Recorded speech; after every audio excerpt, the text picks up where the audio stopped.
আজকে আমি আলোচনা করব স্টপেল বিষয়ে। স্টপেল কি? এমন একটা কথা, আমরা যখন কোনো কথা বলি, তো আমরা যখন কোনো কথা বলি এবং সেই কথাটাকে আমরা আবার ঘুরে দাঁড়াতে পারি না। যেমন হচ্ছে স্টপের কথা বলছে, যখন আমি একজন ভাড়াটে বলছে, আমি একজন বাড়িওয়ালা, যখন আমি একজন ব্যক্তিকে বললাম যে তুমি এই দোকানটা ইউজ করো 5 বছরের জন্য, তুমি এই দোকানটা ব্যবহার করো 5 বছরের জন্য।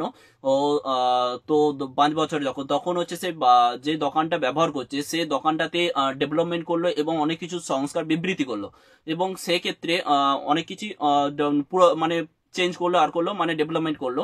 তারপরেও কিন্তু বাড়িওয়ালা ঘুরে দাঁড়িয়ে বলতে পারবে না যে আমি তোমাকে এরকম কথা কখনো বলিনি। সেটা হচ্ছে স্টপেল। মানে যখন আপনি কোনো কথা বলছেন, তারপরে আপনি সেই কথাটা ঘুরে দাঁড়াতে পারবে না যে আমি এই কথাটা বলিনি। এটা হচ্ছে স্টপেলের কথা বলছে। স্টপেল কি? যখন আপনি কোনো কথা বললেন এবং সেই কথাটা ঘুরে দাঁড়াতে পারবে না যে আমি এই কথাটা বলিনি। স্টপেল হচ্ছে স্টপ। যখন আপনি যে কথাটা বললেন সেটা স্টপ, এই স্টপের কথা বলছে। যখন কোনো কথা আপনি বলে ফেললেন, সেটা আবার ঘুরে দাঁড়িয়ে আবার বলতে পারবে না যে আমি এই কথাটা বলিনি, এই যে স্টপেলের কথা বলছে। এটা হচ্ছে কোর্টে